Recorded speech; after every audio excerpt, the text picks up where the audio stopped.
This is a translation from a recorded talk. So it's been raining for a month already, but today the sky is very clear. It looks like it probably won't rain for a while now. But in just 1 month's time, 1 month and 10 days, it'll be the beginning of the rains retreat. And this year the rain has come much faster than it normally does. So we see that this world is not a sure thing. There's these changing over of the seasons, the changing between heat and coolness, the wet and the dry. And this affects our lives in this world because we depend upon the world. And when we rely upon this world and it changes, then that has consequences for our bodies. It affects our bodies.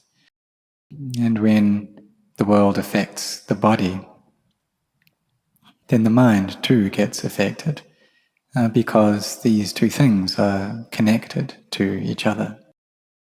So like when the body has painful feelings arise, there's illness within the body, then the elements of earth, water, fire, and air, these begin to change.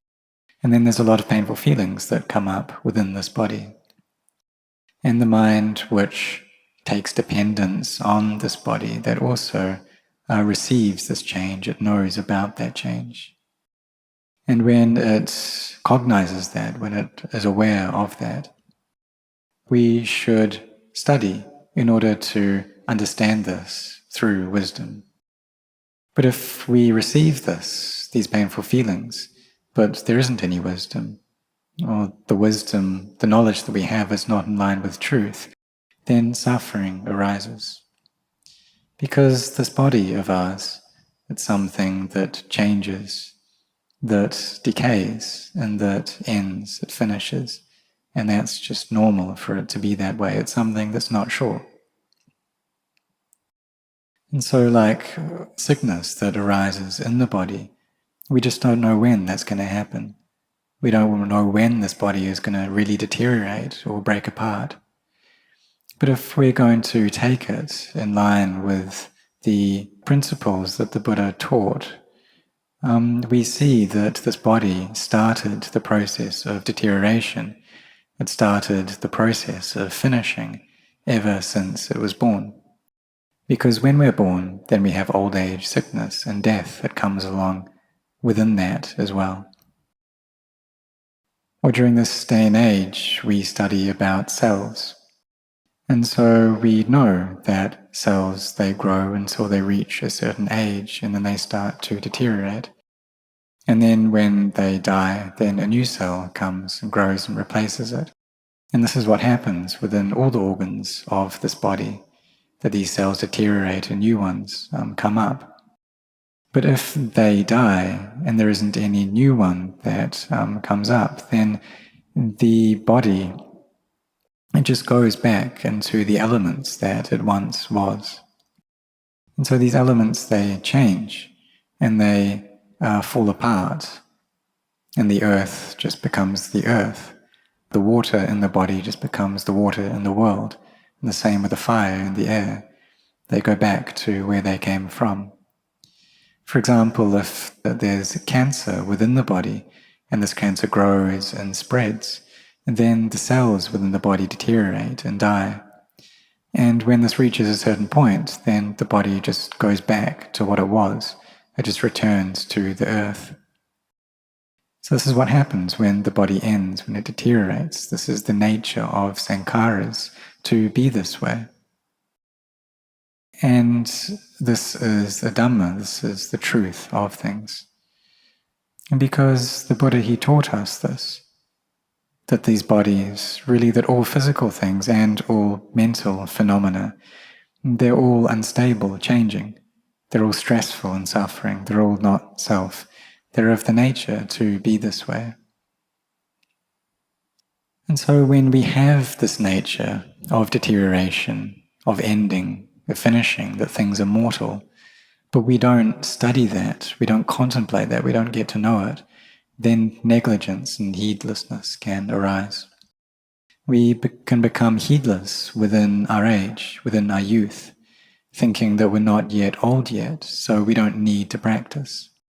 Thinking that we're still a child, so I don't need to practice these teachings.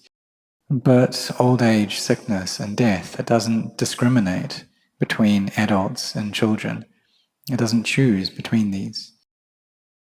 So sankharas, they have both, in terms of material sankharas, there's the materials which are sentient, which have some spirit or citta within them.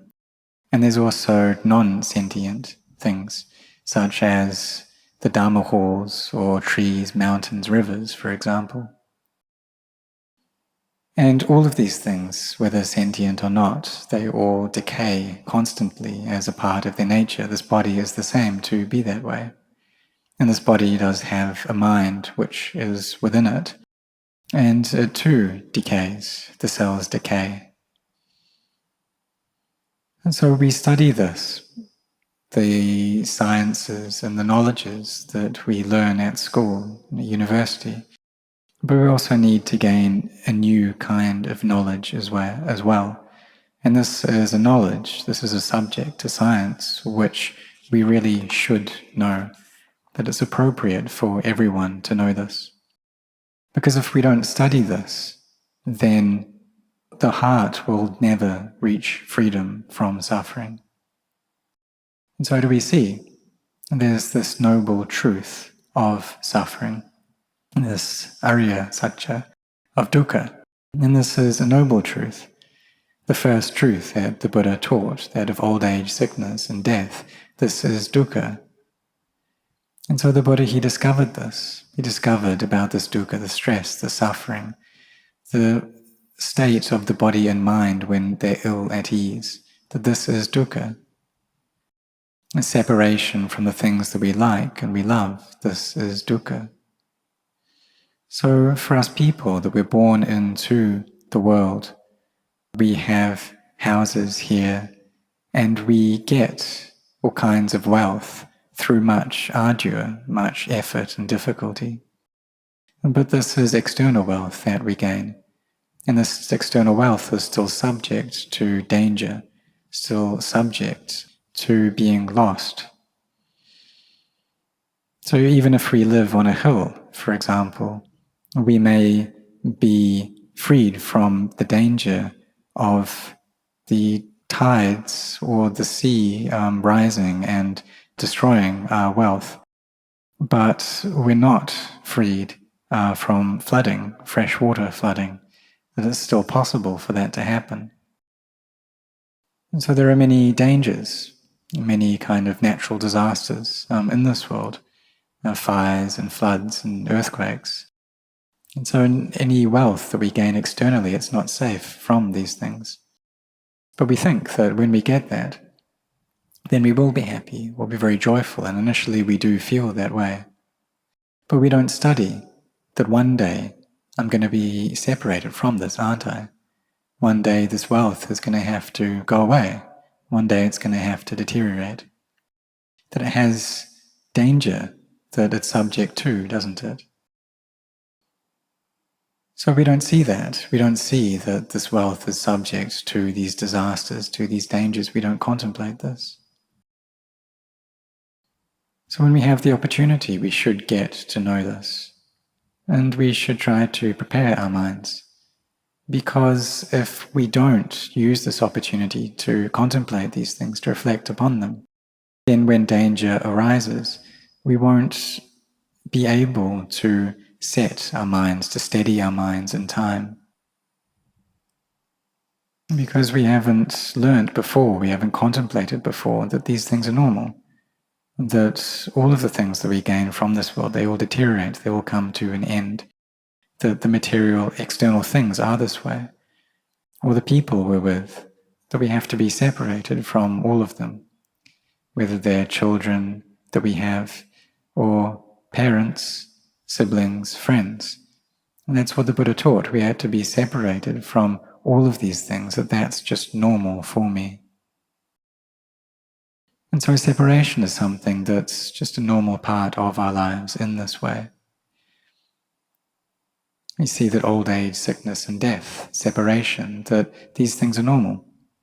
But when the mind receives them and we don't want them, then suffering will arise. We experience this change, being separated, but we want for things to just be like they were before. We want for them to never change, and that's simply impossible. Because this world is a world of change. It's a world of stress. It's a world of not-self. And if we study this world well, then we'll get to know what it's like in line with its truth. And when we know that, then the mind won't suffer. So ever since we were children, we have read many things, we have studied many subjects at school and gained a certain kind of knowledge. We finished our studies in high school and then maybe have gone on to get a bachelor's degree or a master's or a doctorate. And we can get these in many different subjects, these academic subjects. And once we get this knowledge, then we use it in order to make our way in the world, in order to work. And this is something that's necessary because having been born as a human, we have bodies. And these bodies require food and shelter and clothing and medicine, these requisites, they rely upon them. And if we don't have knowledge, then it's very hard for us to find wealth and money. So we need to study in order to gain this knowledge. And when we're studying, we should really firmly set our hearts on that, really do it to the best of our abilities, and do it well. But the knowledge that we gain, it's just that which comes about through reading, that which comes about through listening and studying books. But there's also other knowledges that we need to get to know. So, for example, children, that all of them need to learn about morality, need to learn about good conduct, also need to learn about their own hearts. And having been born as a human, there are many others of us in this world, and this is increasingly so. The world is becoming more and more filled with humans. And when that's the case, there's more and more competition that happens. But when that competition operates within the boundaries of laws, then that's okay, it's peaceful. But when it starts spilling outside of those boundaries, then a lot of damage can arise. And why is that? It's because people's greed, hatred, and delusion is increasing. The amount of selfishness is increasing. And this makes us separate things out, separate out between us and them. And when there's increasingly the separation, then more and more problems arise. And these problems arise externally and also within our own hearts. So say we have greed for things, and this greed increases, wanting to get something for me, or my family, my company, my group. But when we don't get that thing, then anger comes up, ill will comes up, wanting to harm others. And so there's this greed that arises, but that also becomes a cause and conditions for other things, for other unwholesome mind states. Because when we don't get what we want, then anger comes up, and we have to fight with others for it. We have to struggle and compete.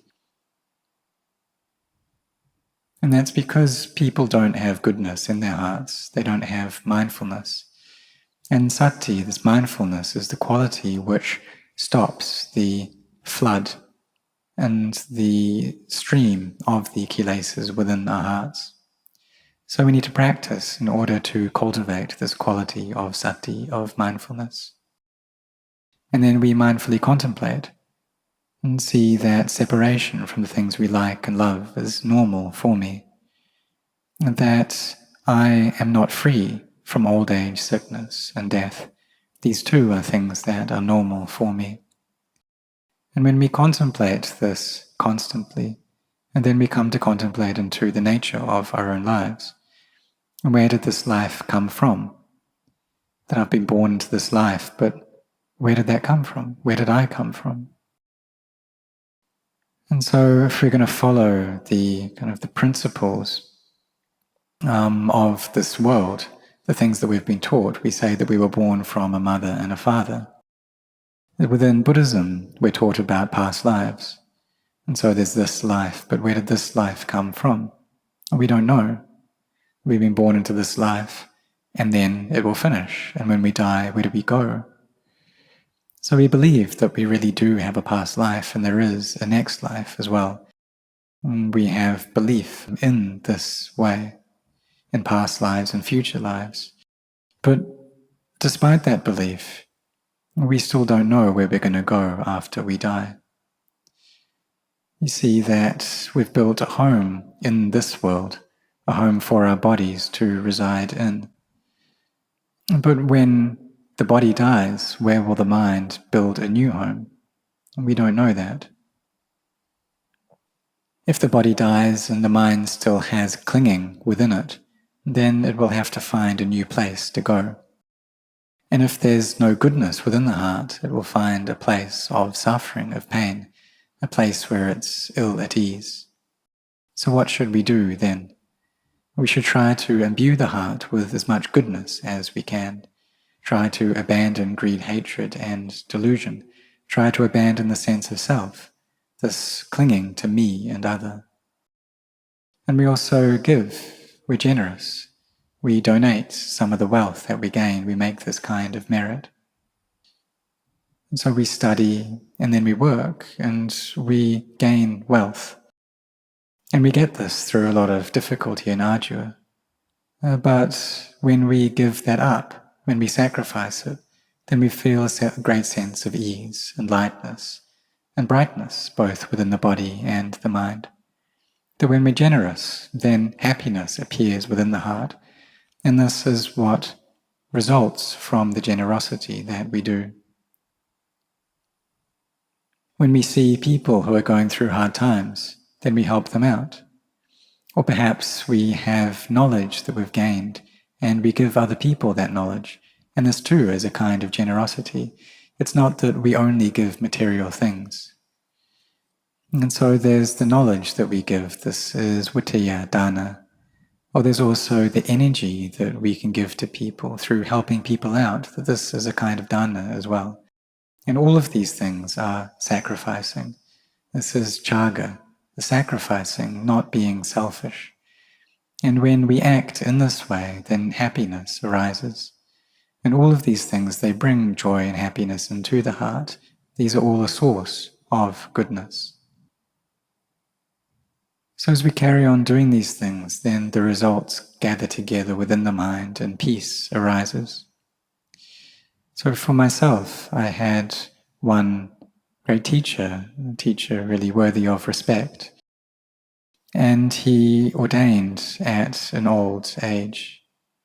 When he was 55 years old, he made a lot of merit with many different great teachers of that era. Lumpu Kao, Lumpu Fan, Lumpu Gongma, and many other Krubajans. And so when he made this merit, he felt this great sense of inner ease. But he hadn't studied very much as a layperson. So his teacher just told him to recite this word Buddha. Just that is enough. And as he did that, then his heart felt this great sense of inner peace. Then when he went on pilgrimage to India, to the holy sites there, he saw the Buddha along with him the entire journey, that the Buddha was floating there alongside him. And the Buddha followed him all the way back to Thailand. And throughout the entire journey, there was so much ease within his heart. There was this great sense of joy, of rapture, of happiness that came up. So when he came back to Thailand, then he ordained as a meditation monk. Ordained at Wat Marp Jan, which is the monastery of Lumpur Khao. So he stayed at that monastery with his teacher for 5 years. And while he was there, he experienced this inner peace and joy and fullness of heart, this joy within the Dhamma. So if people are generous, then that's the result that it gives them. They feel this great faith and they feel this great happiness from the goodness that's there within their hearts. And so this is the results that we gain from sacrificing, from being generous. That we give this external wealth, and we also come to seek out the Dhamma as well. We try to find knowledge within the Dhamma so we can awaken to the Dhamma within our own hearts. And this is something that we need to really set our hearts on. And so this is what my teacher as a layperson, what he did. And he's a very good example for us, that he was over 50 years old, but he still had this great intention, sincerity in the practice. And so it's possible for us to gain knowledge of the Dhamma, to attain to the Dhamma. And we should, when the mind is peaceful, then we can put an end to the defilements. And that's what he did. So for us, we should reflect upon this, and we should contemplate this life. Where did this life come from? And where's it going to? And we just don't know. That we've been born, and once we've been born, we need to die. And what then should we do? And so we need to try to set our intentions on studying this path of practice and really putting it into practice. Because having been born, we've all been born as humans, both in our bodies and also in our minds as well. And we've met with the teachings of the Buddha. And so it's not the case that just being born as a person and being in this country that we've met with Buddhism, that's not right yet. Because there are many people who have this respect for Buddhism, but they don't really know what Buddhism is like. They don't really know what the Buddha taught. They haven't really gone into monasteries, they don't offer food on alms round, but they still have this respect. And so being born as humans and having a respect for Buddhism, that doesn't yet mean that we've met with Buddhism. And one example that I could give is during the time of the Buddha, and there was one monk who was traveling to see the Buddha, and the Buddha happened to stay the night in the same place that he was staying. And so he talked to the Buddha throughout the night, but he didn't know that who he was talking to was the Buddha. And then afterwards he went off to travel to meet the Buddha. And so even though he was in the same place, he hadn't really met the Buddha. And so for us, we've been born here in this country, and many people are born, but they haven't yet met with Buddhism. But it's when we truly get born as a human that we see the drawbacks, the dangers in samsara, the cycle of birth and death, just see how frantic and chaotic it is. And see how we don't want to experience old age, sickness and death, but we have to experience these things. And when we meet with things that we don't want, then suffering arises within our hearts. That we don't want pain, we don't want sickness. But when we get these things, but we don't contemplate or reflect upon them, we don't really know what they're about, will we suffer due to them? We will suffer. So therefore we always need to be contemplating, always need to be trying to find out about Buddhism, about what the Buddha taught, to be contemplating this constantly, and that's how the Buddha instructed his monks, to be contemplating every day. Old age is normal for me, sickness is normal for me, death is something that's normal for me, separation from the things that I like and I love, these are normal things for me. So we contemplate into this continuously, into the Dhamma, to relieve the negligence or heedlessness that may be there. We also contemplate that into karma, that the good karma or the bad karma that I do, that this will follow me and it will give me results. When that's the case, we need to try to just be making good karma and to be abandoning all bad karma, because the results of the bad karma is suffering for us. So we should always be contemplating that I'm the owner of my karma, heir to my karma, born of my karma, related to my karma, abide supported by my karma. Whatever karma I do for good or for ill, of that I will be the heir. So we just try to create good karma then. And then when the body dies, we'll go to a good place. And in the present moment, we'll also be in a good place, a place of happiness. So the good karma that we create, we do this through our body, speech, and mind. And these are skillful acts that we do. So there's the skillfulness in the beginning that we cultivate, and this is that of sila. Keeping the 5 precepts, of not harming the lives of humans or of animals, of not stealing, not engaging in sexual misconduct, not lying, and not taking alcohol or intoxicants. And we try to do this because if we slip up on these precepts, if we don't keep them, then it'll become the cause for suffering to arise within us. So we keep these precepts through a heart of kindness, of compassion, of sympathetic joy, and of equanimity. And we constantly cultivate this good karma. As children, you should study well and listen. And listen to our parents, listen to the Guru Bhajans, listen to our teachers.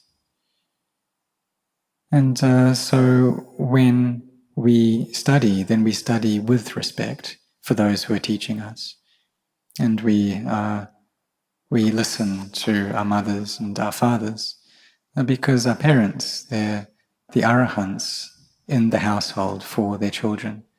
And they give us such benefit, such great goodness. So it's really important for children to kind of listen to their parents first. And also to know how to use their time well, how to kind of structure their day and separate time out between different things. And so there's time to study and also time to play. And these things need to be in balance. They need to be just right. And so we put effort into our studies, and we don't get drunk on games, on computer games. And these are things that we need to do, things that we need to put into practice, because this brings us benefit. So we use some of the time of our day to practice as well, to meditate, to bring up skillfulness within the mind itself. And this is a very skillful thing to do. So there's this first aspect of abandoning unskillful deeds or bad deeds, sabba papasa akaranam. And so the Buddha taught us to abandon this bad karma, anything which isn't good, we give that up. And so stinginess, selfishness, that we give these things up. We try not to do them, not to follow them. That there's attachment to me and to mine. And if we're obsessed with this, if we do everything just for the sake of me, then we can bring a lot of harm to other people. And this is very unskillful, and it's something that we should really try to abandon. And we should also try to bring up goodness as well. So having been born, we study, and then we go to work, and we find and gain wealth. But the Buddha taught us to know how to use that wealth well, in a way that gives us benefit, that we don't use that wealth to get ourselves drunk. And we don't use it in a way that makes the body sick. We don't use it in a way that is wasteful, that we don't do these things. Because if we do them, then this is the path to deprivation. But if we follow the teachings of the Buddha, this is the path that takes us out of these deprived states, out of the states of woe. And so we should practice to abandon these unskillful things. And then we get on to the stage of kusala supasampada, and bringing skillfulness to completion. And so what are skillful things? Well, being generous, this is skillful. Being moral, this is skillful. Skillfulness through the actions of our body and speech. So how is it possible then for the mind to be skillful? And we see that the mind, it thinks so much. And we don't want it to think, and especially we don't want it to be thinking about bad things. But still, it goes and thinks these things all the same. And it's just natural, normal for the mind to be like that. It thinks greedy thoughts, it thinks hateful thoughts, it thinks deluded thoughts, and it just carries on. Sometimes it's possible for it to think about harming people. Sometimes it may even want to murder people if we don't like them. And if we like people or things, then it proliferates in terms of that, in terms of things that we like. And so it has all these thoughts and just carries on thinking. And even though it thinks in this way, we don't follow it, we don't act upon that, and that is sila, having the sense of restraint, of control. But it's not possible for us to just control our minds in that way so they don't have any of these thoughts. We're not able to do that. We just see, we observe that these things, they arise, they stay for a bit, and they cease, and we don't cling on to them. And we try to bring up skillful states as much as possible. Bring the mind to skillful objects, Buddho, Dhammo, Sangho, for example, or watch the breath and do that a lot.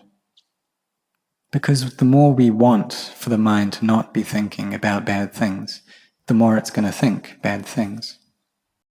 So Luang Por Chah, he said that it's like eating a fish. And when we eat the fish, then there are the bones of that fish, but we don't consume those, we just toss them aside. And so the thoughts that are no good, it's the same. We don't use them, we don't put them into practice. The thoughts that are beneficial, then those are the things that we follow. And so as we do this, then we bring skillfulness to completion. And when we reach that, and we sit in meditation, and this really makes skillfulness whole and complete. Because in the beginning it's just through the level of the body and the speech, but it's not yet gone to the mind. And what we need is a mind that's in a peaceful place. And when it's peaceful, then we can contemplate into the body and get to know the body, get to know the breath as it comes and goes. And we can be reciting Bud on the in-breath, Do on the out-breath, so the mind comes to peace. But before it reaches the state of peace, it's possible for there to be many doubts. Be doubting, what should I do? How should I meditate? Should I use Asupa Kammatthana, this contemplation of the unattractive nature of the body? Should I use Buddho, Dhammo, Sangho? Do I contemplate death? That there are many different objects, and which one should I use? But we should think about it like this, that there's different kinds of food that we eat, and some types of food we really like, and so we eat those. And so the meditation objects are the same.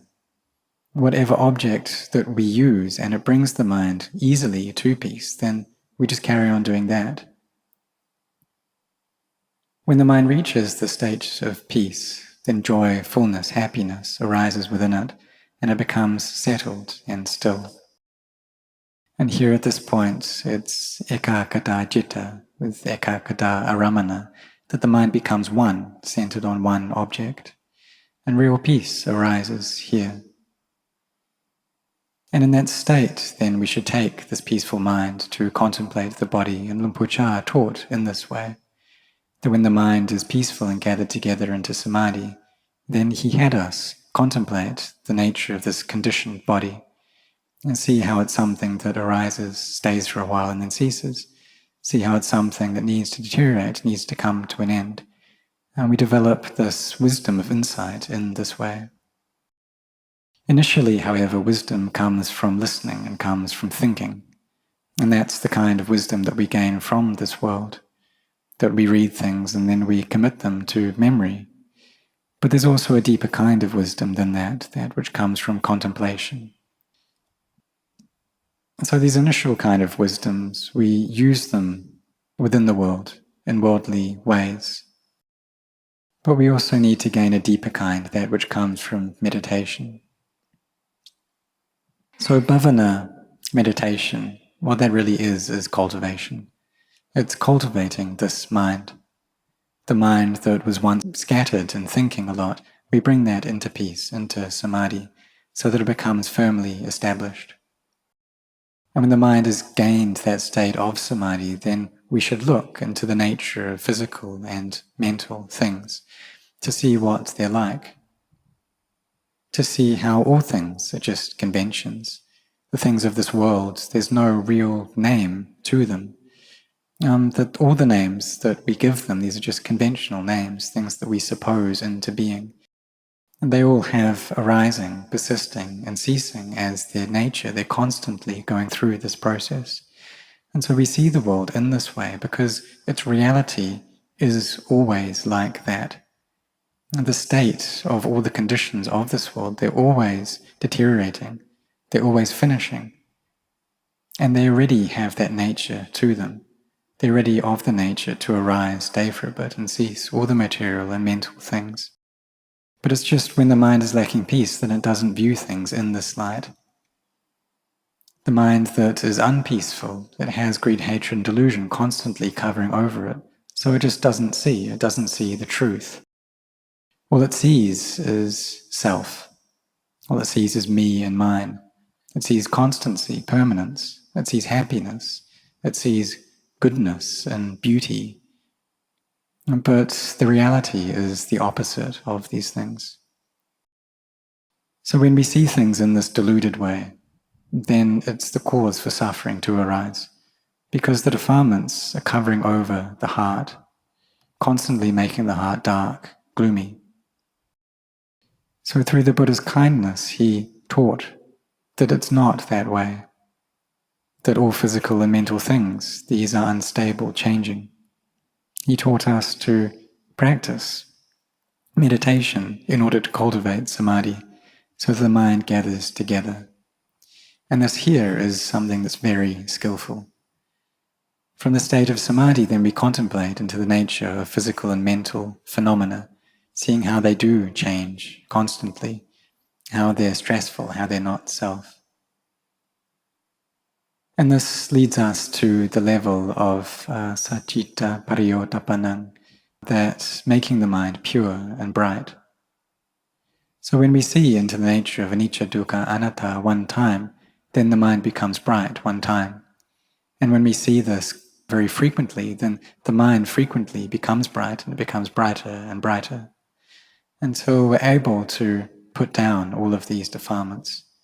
And light arises, darkness disappears.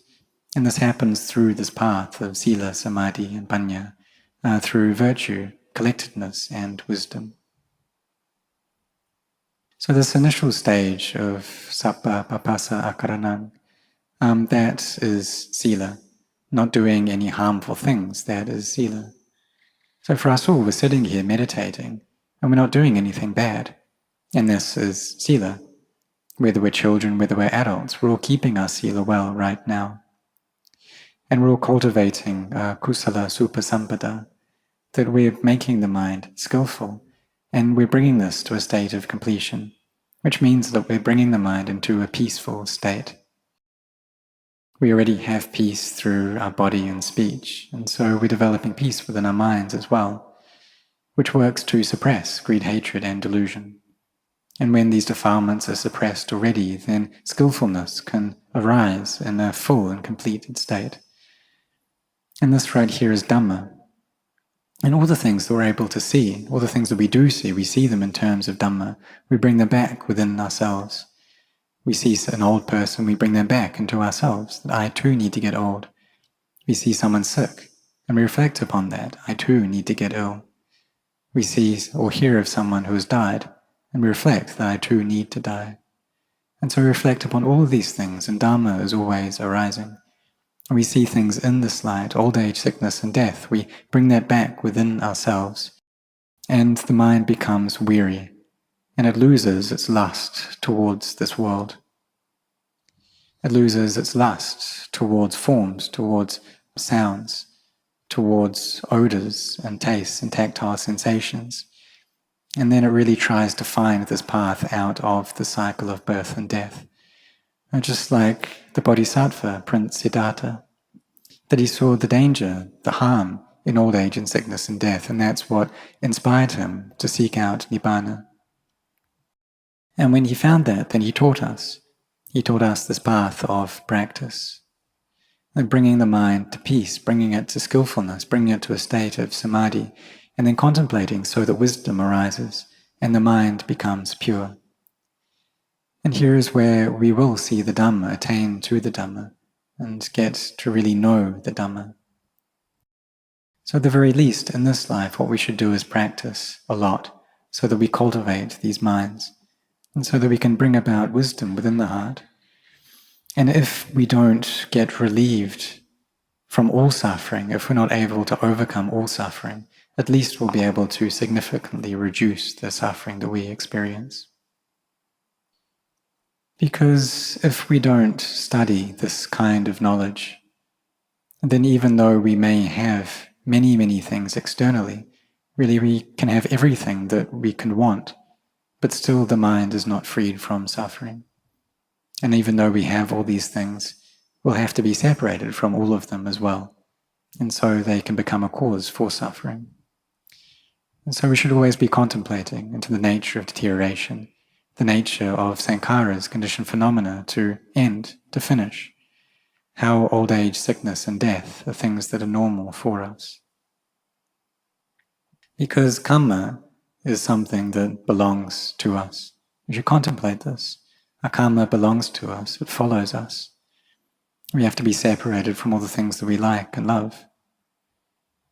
And so we should respond to this by abandoning all harmful acts, by bringing skillfulness to completion and making the mind bright and pure. Because we don't know after this life where will we go to. But we've had this good fortune to meet with the teachings of the Buddha within this life. We've been born, we've met with the Buddha Sasana. We've met with this already. We've seen suffering already. And we know what the cause of suffering is. We've heard about the path that leads us out of suffering, and that there is a state that is freed from that suffering. And we know this already. And when we really know this, that means that we've actually met with Buddhism. And when we've actually met with Buddhism, then we should sincerely practice. And when we sincerely practice, then we'll see the Buddha, the Dhamma, the Sangha will arise for us. So all of us should really firmly set ourselves on this, on studying, on contemplating the science of Buddhism, and so that we can gain an understanding into it, so that our suffering reduces until in the end we meet with the end of all suffering.